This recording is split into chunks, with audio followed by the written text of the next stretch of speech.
वहाँ पे। इसके सुमेरा, अलावा एक और कुवैत। खबर आई है जो कि अपने नाजरीन तक पहुंचाएंगे। ईरान के इसराइली दारुल हुकूमत तल अबीब पर दर्जनों मिसाइल हमले, ईरान की जानिब से ये जी। दावा किया गया है और ईरान के हमले के बाद तल अबीब के कई इलाकों में आग जो है वो भड़क उठी है। अहम खबर और ये बड़ी खबर जो सामने आ रही है वो अपने नाजरीन तक पहुंचाते चले।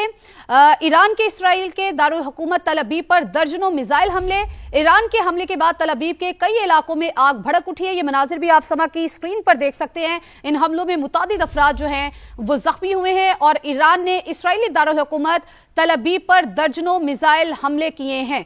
तो हारिस नवाज साहब कुछ देर पहले ये बात कर रहे थे। हारिस साहब, ईरान की जानिब से इसराइली दारुल हुकूमत तल अबीब पर हमले शुरू हो चुके हैं।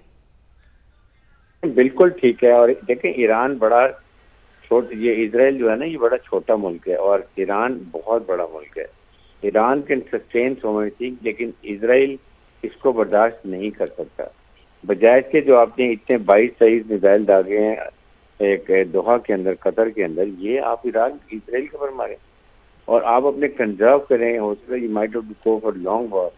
आपने मिसाइल्स को अपने इस्लामिक ममालिक पे वेस्ट करने के बजाय आपका टारगेट, जो मेन असल टारगेट है, जो कल्प्रेट है, इसने अमेरिका को मजबूर किया कि ईरान पे हमला करो, आप उसको सॉल्व करें। जितना नुकसान पहुंचाएंगे उतनी जल्दी सीज फायर होगी, उतनी जल्दी आपकी जान छुटेगी। ये आपको करने की जरूरत है। और फिर सारे अरब ममालिक आपकी खबर में है, सब ने कहा कि हम अपनी एयर स्पेस इस्तेमाल करने नहीं देंगे। अभी एक मजबूरी है कि वहाँ पर उनके अंडे एक किस्म का अमेरिका ने ये मिडिल ईस्ट पे खुद कब्जा किया है पूरा। किसी जगह उनके जहाज खड़े हैं, किसी जगह एयर डिफेंस सिस्टम है, कहीं उनके फौजी पहुंचे हुए हैं, किसी जगह उनके कुछ और सिस्टम हैं।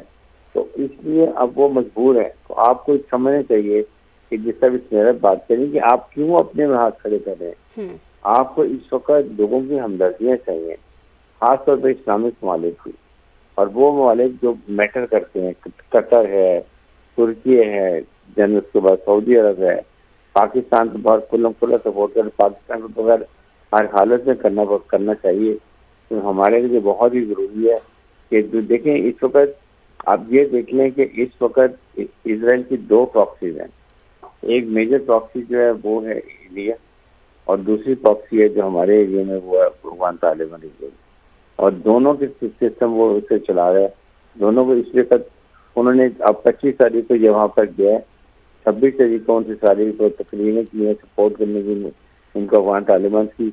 27 को इन्होंने पाकिस्तान के हम पोस्टों में हमला किया और फिर 27 को ये निकल के वापस चला गया इंडिया, और 28 तारीख को आज वहाँ पर अटैक हो गया इजराइल ये ईरान के अंदर। तो आप ये देख लें कि कितना बड़ा गट छोड़ पड़ा हुआ है, नॉट रियलाइजिंग कि पाकिस्तान दुनिया की 5वीं लार्जेस्ट फोर्स है। पाकिस्तान की फौज बहुत बैटल हार्डेंड है, लेकिन स्टिल ये उसको इन्होंने तरीका ये निकाला कि पहले पाकिस्तान पे अटैक किया, पाकिस्तान मुसल्लह फौज को इंगेज किया ये इनके साथ, अफगान तालिबान के साथ, ताकि वो जो खुल के बोलता है, वोकल तरीके से बोलता है, ईरान के सपोर्ट में वो ना करते कि वो अपनी लड़ाई में लग गए और ये अपना काम उधर करना शुरू कर दे। तो ये बड़ा प्लान तरीके से ऑपरेशन किया गया, उन्होंने किया। इनका कोई इरादा नहीं था बातचीत के लिए मसले हल करने का। They were already decided, they were only waiting के वेरी बेड़ा उनका, उसके बाद जो एयर कैरियर जहाज शिप्स हैं वो इनकी नेवी हाथ से अपनी पोजिशन में आ जाए और उसके बाद अटैक करेंगे। असफर, जो आप अमरीकी सहाफ़ी हैं, फैज़ रहमान, फैज़, अब जो ब्रिगेडियर साहब बात कर रहे हैं, टाइमिंग कितनी मैटर करती है इस मामले में? देखिए, यही है जैसे बिल्कुल दुरुस्त तज्जिया है कि अब ईरान इसको कितना लंबा खींच सकता है, वो एक इम्पॉर्टेंट क्वेश्चन है। लेकिन मुझे नहीं लगता कि स्पेशली अगर ये, और लगता यही है जो मैं इस वक्त और दूसरे जो न्यूज़ आउटलेट्स वाला देख रहा हूँ, तो लगता यही है कि वो सुप्रीम लीडर को हटाने में कामयाब हो गए हैं और इस वक्त ये इस प्रीटी मच कंफर्म्ड न्यूज़। देखिए, अगर ऐसा है तो इस वक्त जो जब प्रेसिडेंट ट्रंप ने बात की थी यहाँ पर, तो उसके जो कुछ अहदाफ में जो, और ख़ुद इजरायलीज़ ने भी इसको एंडोर्स किया था इस आइडिया को कि डीकैपिटेशन, यानी जो सबसे पहले जो सफ़े अव्वल की क़यादत को और जंगी जो जितने भी जो वॉरफेयर्स हैं जो नुमाया तारीख़ की, اس میں یہی کوشش کی جاتی ہے کہ کس طرح سے دشمن کی آرمی کو ڈیکیپیٹیٹ کر دیا جائے اس پوری مملکت کو. تو یہ ایک بہت بڑا انہوں نے ہدف حاصل کیا ہے، اگر واقعی کنفرمڈ ہے، اور لگتا ہے کہ کنفرمڈ ہے. اور اس کے بعد ظاہر ہے کہ اب دیکھیے وہ ایک صرف ایک اسٹیٹ لیڈر نہیں تھے، وہ ریاست کے سربراہ نہیں تھے، بلکہ باقاعدہ ان کی ایک بہت بڑی مذہبی ایک حیثیت ان کی ہے. ولایت فقیہ کا جو ٹائٹل ہے ان کے ساتھ وہ ہے. تو اب یہ دیکھنا یہ ہے کہ ایرانی معاشرے میں اس کے اب ایرانی جو اس وقت جو بی لیول جو لیڈرشپ ہے وہ کس طرح سے جلدی سے کوئی نیا لیڈر منتخب کرتی ہے، دوبارہ ریپلیس کرتی ہے. لیکن یہ بہرحال بڑا ایک اچنبے اور بڑی حیرانگی کی بات ہے کہ پہلے ہی راؤنڈ میں اتنا بڑا ٹارگٹ اچیو کر لینا، اور اتنا بڑا ملک. دیکھیے ایران جو ہے بہت ہی وسیع ایک رقبے والا ملک ہے.